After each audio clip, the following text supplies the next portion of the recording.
Hey guys, welcome to one more episode of our Table Salt, the podcast here at Wild in Virginia Beach. And today we have an amazing guest. We have been friends for a little while now, and I want him to just tell his story. We're going to talk about some topics today. I want him to share his heart with you guys. Please don't leave this channel. If you can, share with your family, friends, subscribe to our channel. This is going to help us to actually amplify what the Lord is doing around the world. So thank you so much for tuning in. So wait there. We're just coming in a second right now.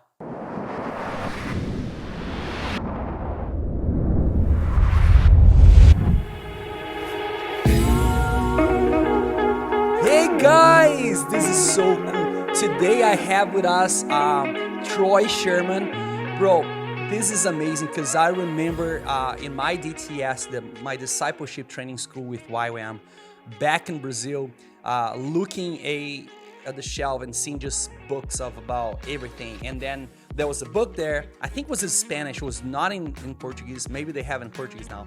And it was like, relationships. Dean Sherman was like, wow, I want to read this. And I remember I read in Spanish, and I was like amazed to see how much of it was so much in one book. And I was like, man, one day I will meet this people, and this person that wrote this book. And now I have the privilege, bro, to have you as a friend. Troy, welcome. Thank you so much for saying yes and just chat with us. And please tell a little bit of your story, your where you're from, your journey, and what the Lord is just like doing in your life. So feel free. The floor is yours. Thanks, man. It's good to see you again. It's always good to spend time with you. Yeah, I grew up, as you were saying, my father was one of the founders of Youth of the Mission. He had written a couple of books, Spiritual Warfare for Every Christian and Relationships. And they're in multiple languages. I don't even know how many languages now. And it was interesting to grow up in that YWAM Christian environment. In a lot of ways, knowing Lauren and Darlene Cunningham and a lot of some of the original founders. And it was actually quite hard for me.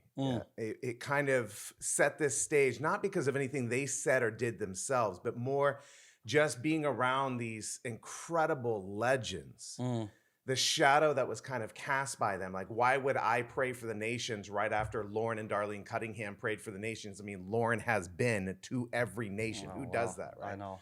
So I never felt like I kind of fit. And so I went through this journey of really questioning my faith around like high school and just walked away from the Lord. And my family was very committed to prayer and a lot of different stuff. And it wasn't until I was around 21 years old that I actually was going to backpack across Europe. And I actually went to Switzerland to visit my sister who was doing a DTS, Discipleship Training School. Hopefully people in the podcast know what that is by now. Yeah. If they don't, look it up.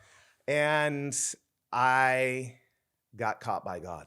It was an amazing experience, an amazing time, and I haven't really looked back. So that was since. not your plan. Like No. you're going just to like backpacking, just enjoy life. I was going to enjoy life, see my sister, hit the road, and I gave God a week to prove to me he existed, which I'm not suggesting anybody do. But oftentimes, God in his kindness and his love, he do stuff. Wow. And the next day, I was walking down the halls, and this woman walks up to me, and she says, do you know where Troy Sherman is? And I was like, that's me. Why? Do I know you? And she said, I've been praying for you every day for the last 2 years. And this morning I woke up and God spoke to my heart and said that you were here in Switzerland and I was to come here to give you a message. Oh, wow. Right? And I was like, well, where are you from? Where are you from? And she's like, I'm from England. And I was like, wait, you woke up this morning in England. You bought a ticket and flew here to find me. And she's like, yeah. And I was like, what's this message? And she looks at me, tears in her eyes, and she goes, Jesus loves you. And I was like, okay, this is a really good start. This is awesome. What else? And she's like, no, that's it. And I was actually angry because I was thinking, man, I know that. Yeah. And now I realize the real problem, I think, with Christianity is 18 inches, the average distance from the human head to the human heart.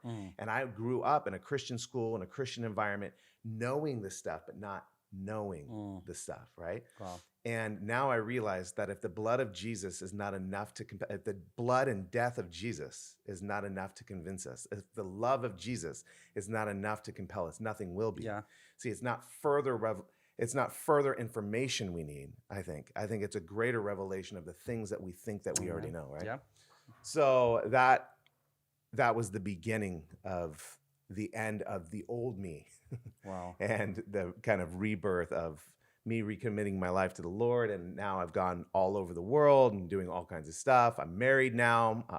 I have 3 kids, and it's just been, it's been a roller coaster that I could not have possibly imagined. Mm. I got to meet people like you. Yeah. Yay.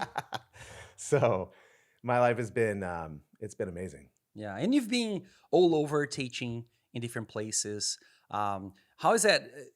Is that hard? I know it is hard for your family too when you go, but I know you're always doing things with your family, with your kids, and try to balance that out. You know, like how's that for you? Is that hard for you to sometimes have those invitations? Because I do too, and not travel but stay with your family because you know it's like we need to be there. How does your kids see that? Like, you know, because you said, you know, you grew up like a, you know, missionary kid. Right. I think you grew up in Hawaii, didn't you? Yeah. Okay. And then now it's like, do you think about sometimes? Because I think about like I don't want my kids to feel the same way I felt Right. when I was young. You know. Yeah, it's hard. It's really hard. And it's definitely something that I've thought about a lot. I'm traveling less since COVID. Everything since COVID has kind of changed, as you can imagine. But I kind of came up with this rule for myself, and I'm not saying it's for everyone, but and I think that that's important, is that you get with your family and you decide together. So number one, not in order of importance, I sit with my kids and I ask them, hey, what do you guys still think about this happening? Do I have your permission to continue to do this? Yeah. And I don't know. I have never had to be at that position yet where they've said, no, I don't want you to go. But I also have a rule in my family that I'm never gone longer than 7 days. Okay. So no matter where I am in the world, even if I'm teaching in Europe, and the week after that I'm teaching in Mexico, like I will come home and be home for at least 24 hours before I fly out somewhere else. And sometimes it means that like I'm on the East Coast, I fly all the way back to Portland where I live, on the West Coast to fly all the way back to the East Coast. And people are like, what are you doing? You could just take a short flight. And I'm thinking, no, I want my kids to know that I have done everything possible to be with them. Yeah. And I never say yes to an invitation. Only my wife does. She's my boss. When it comes to me traveling and teaching, I need her to say, go. Not only that, but she literally packs my bag for me. And the reason why we do this consciously or subconsciously is that it's her releasing me. It's her saying, I'm in this with you so much that I'm actually packing your bag so you can get out of here. If she didn't pack my bag, I mean, of course I could pack my own stuff, but it's kind of her way and my way of saying we're a team. We're doing this. We're doing this together. You know, yeah, so important. And I have had the privilege of just recently going to Poland with my entire family, and that was other than just short kind of drives that we've done in the United States. I've never gone with all 3 of my kids. I mean, when I had my first kid, he's been to 12 countries. But when you start getting more kids, to try to take them all at the same time, it's a small fortune to try to get them there. So we were actually able to go to Poland as a whole family and actually participate in a camp that a lot of the people that were coming to the camp were refugee kids from the Ukrainian crisis and the war that's happening there. And man, it was amazing. I imagine it was like super heartbreaking too to see the reality of, because we haven't been there, but then you going there and stepping with your family and showing your kids like this is what reality is. No, that's not what we're not just watching the news. Actually, we're now here and we can see with your eyes. Like, it's a huge impact on our kids. Yeah, to see reality outside. And it's so important to show them that the world is not only on the screen or watching something, but putting like hands on and praying for people, playing with the kids, actually, being there. I think is so important.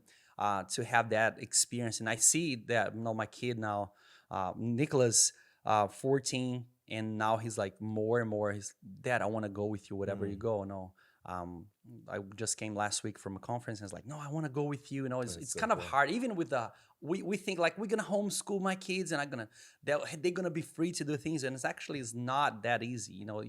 There's a lot of discipline on homeschooling as well, as it is like sending them to school.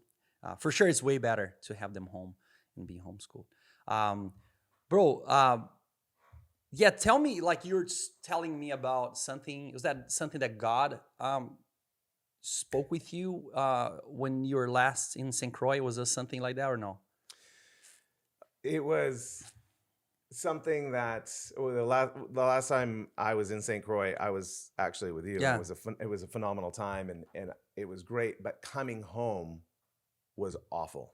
Mm, I flew back to the States. I was in an airport, and I got stranded there all night. And like I had just mentioned, I go home for 24 hours. yeah. So I was in Texas, and at the Dallas airport, it had snowed. Not even like an inch of snow, but it's Texas, so they have no idea What to do? what to do with the snow. Like anywhere else, Oh, no. Canada would be like, yeah, we're fine, Yeah. but this was like, it was too much for them. So they're like, oh my gosh, the clouds are on the ground. They just couldn't do anything about any of the snow. And so I was stuck there. And ironically, I was going to be in Texas about 48 hours from that moment, or 24 hours, whatever it was, to speak in a school in Texas. And I finally get told by them, hey, listen, you're going to be stuck here for 3 days and then we can get you home. And I was like, no, I got to get home now, because if I don't get home, I'm not going to be there for 24 hours and I need to come back and I've got this thing. So I actually bought an airplane ticket on another airline. I get to San Francisco to try to change planes in San Francisco. I walk to my gate and the doors close. And I'm like, what's going on? I still have 5 minutes before the doors close, or 10 minutes or something. And she's like, oh, everyone already showed up. And I'm like, no, I'm a part of everyone. Yeah. And I'm not on the plane. And she looks at me and she's like, oh, I sold your ticket. And I was like, well, that's weird. I don't have the money and you didn't ask me. And this is the last flight of the day. So like, Wow. I don't care where you put me on the plane. I'll sit with the flight attendants in the I don't care. I just need to be on the plane. Oh, wow. And she was just like, nope, sorry. No, I don't even think she said sorry. And she just walked through this door and she was gone. And there I was in that moment. And there have been lots of times in my life where bad things have happened, like anyone. Yeah. And one of the things I started to recognize is we have a choice in those moments what we're going to do. And I can't change the fact that I was having a bad day. And so I started getting into this kind of pattern, this rhythm in my life of trying as much as possible to turn bad days into a game. So like if somebody cuts me off in traffic, instead of getting angry, I think to myself, okay, the next 3 people that need to merge, I'm going to let them merge. And I actively start turning it into a game. So anything that ends up happening that's bad in my life, I start to try to make it good. So I went and they gave me these vouchers for food at the airport. It's like, oh, you're not going to see your family? Well, maybe fast food will help. I'm like, not really, but whatever. So I start walking around the airport trying to find somebody more miserable than me. And I find this person laying on the ground, hoodie on, just laying there, just you can see on their face, their life is just in a wreck. And so I go to this person, not in these words, but I'm saying it this way to kind of make the point. I was like, hey, you look like you're having a bad day. I'm having a bad day. I can't change my day, but I can change yours.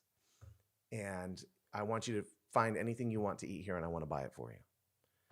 And the person was like, this is the first good thing that's happened to me in a really long time. And that was that moment that I was like, why don't I do this more? See, instead, we want to sit there in the chair and just think about like, this is so unfair and this is so not right. Yeah, okay. Yeah. It is. And what? So I bought this thing for this person, and this person was like crying, just like, this is the best thing ever. And so I finally get home the next day, late, obviously not just a day, but the flight that they rebooked me on was late. I get home, my wife is like repacking my bag while I'm taking a shower or whatever. I get out, basically go back to the airport, and I'm flying back to Texas.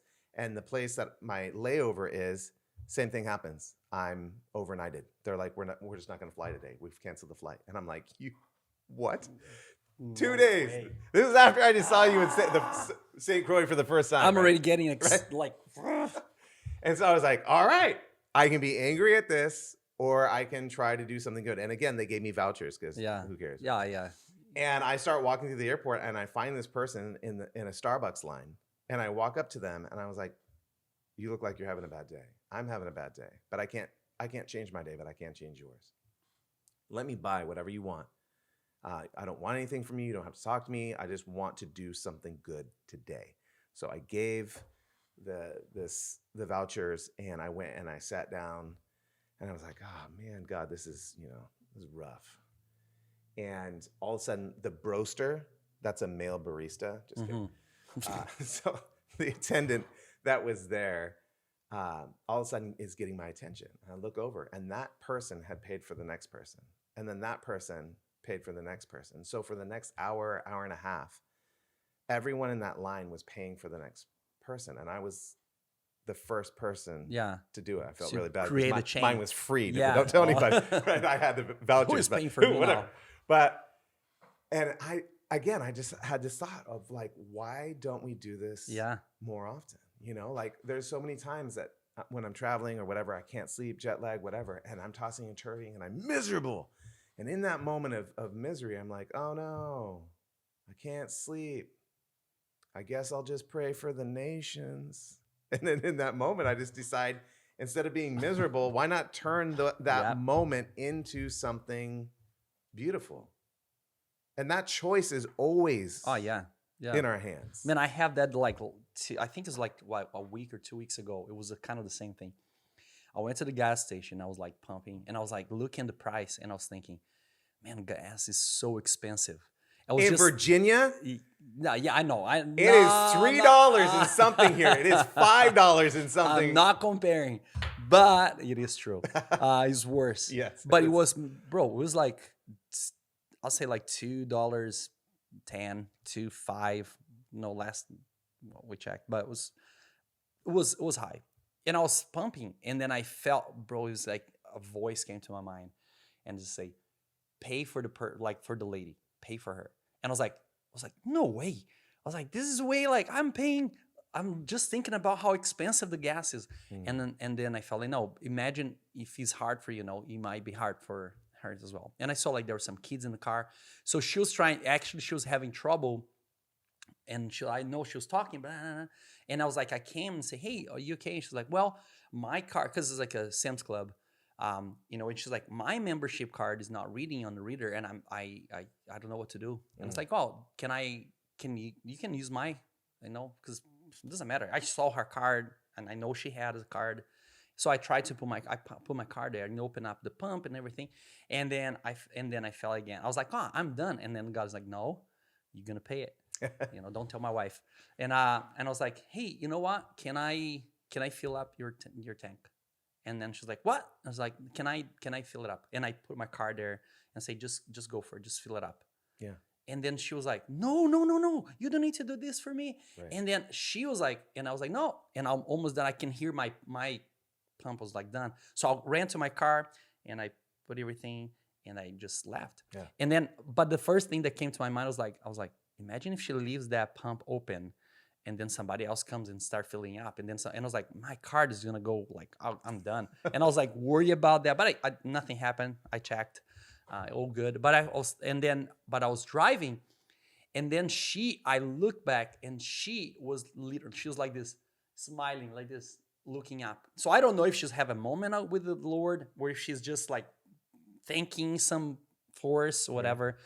But I know it kind of changed. And I told her, say, hey, I'm a Christian, and I believe like we can change things. Yeah. We can do it different. We can be the miracle. Oh, bro. But beyond just being the miracle, one of the things that I realized being in Poland with my family, because it was dark. Like it was the stories that these kids were going through. Like, I don't have a home. My parents are dead. Like it was just one story after another. And the darkness started to just grip my heart. And I was just overwhelmed. I felt like, what do I have to give to these kids? What is the response in this situation? But just making them smile and laugh Oh, and giggle, that so by much. itself Yeah. in that moment was a Yeah. miracle. And I'm more compelled than ever before to be the miracle. Not just pray for miracles, to be the miracle, be the answer to someone else's And it's prayer. simple. Right. So And simple. so oftentimes it's more simple than we think it is. Oh, yeah. But one of the thoughts that I had was, imagine God looking at the earth and the war that's happening right now in Ukraine.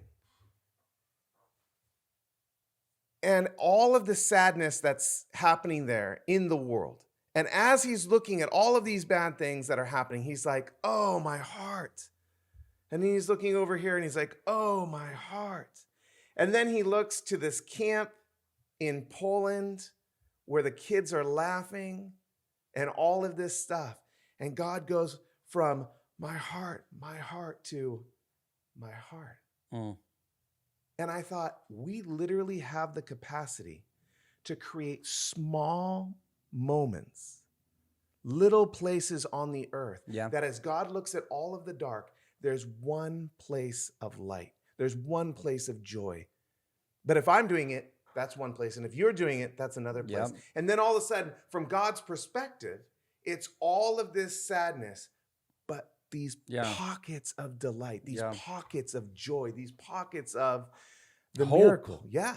Yeah. And I recognized in that moment, we literally have the capacity to bless God, to create that light. And I'd always thought about be the light of the world in context of for other people or non-believers or whatever.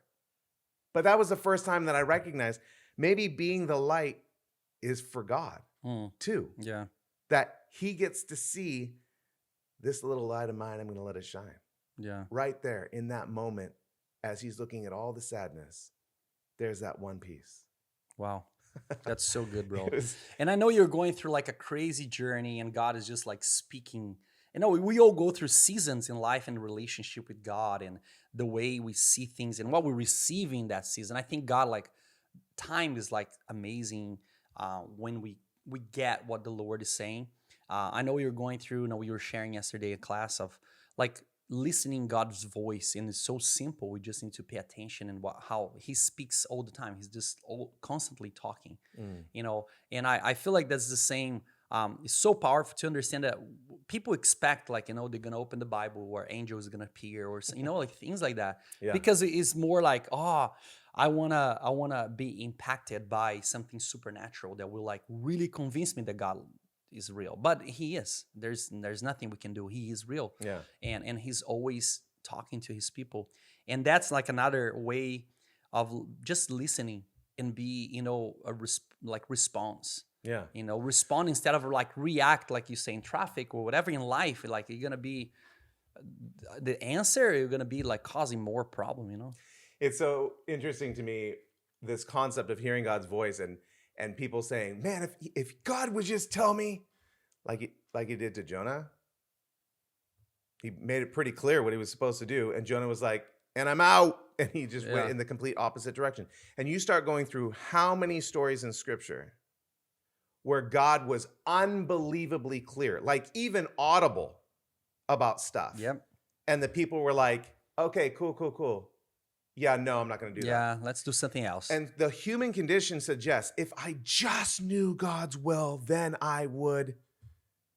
And all of a sudden, we're no different. I would never let anyone take you, Jesus. I'm telling you, dude, before you get Chick-fil-A. Yeah.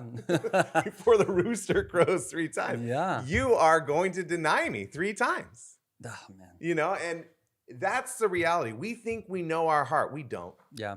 We think if I just heard God, then X, Y, Z. No. Well, and it doesn't, because we're proud and we're so arrogant. We want. I'm glad you finally admitted it. I know. I know you are. I'm sorry, I am.